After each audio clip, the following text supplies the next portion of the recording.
Преполни контејнери, кои прераснуваат во мали депонии и шират страшна миризма, стануваат секој невие заскопјени. Поради ѓубрето кое е натрупано и разнесено на тротоарите, граѓаните се принудени да прескокнуваат кеси со смет. Ништо подобро не е ни состојбата на улиците и булеварите, кои не се метат редовно, а ретко се чистат и корпите за отпадоци. Во обиколката која направи екипа на Алфа, низ главниот град, забележавме дека на неколку места дури и корпите за рециклирање отпад се преполни. Па граѓаните кои рециклираат тоа не може да го направат и прашуваат како оние кои повикуваат на општествена одговорност не си ја завршиле својата работа. Според нив, состојбата е многу алармантна. Смрдејата која доаѓа од нечистените контејнери дополнително им го отежнува секојдневието, сионака енормно загадениот воздух.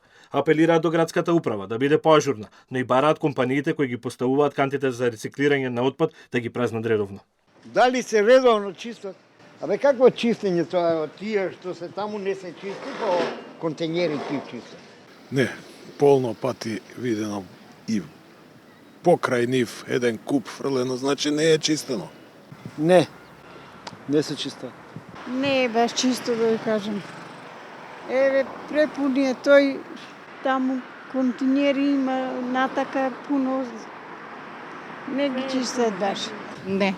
Не, тоа општо познато е.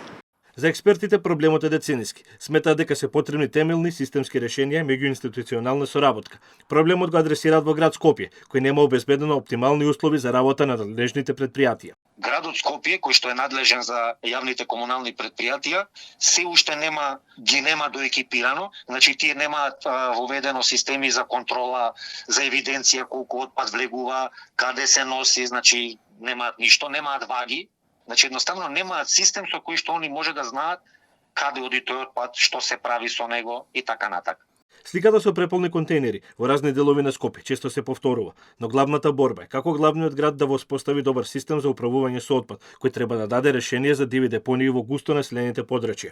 Од градската управа долго време молчат и не одговараат на ниту едно прашање, а со самото тоа останува неодговорено до кога главниот град, воено и тротоарите ќе се претвораат во диви депонии.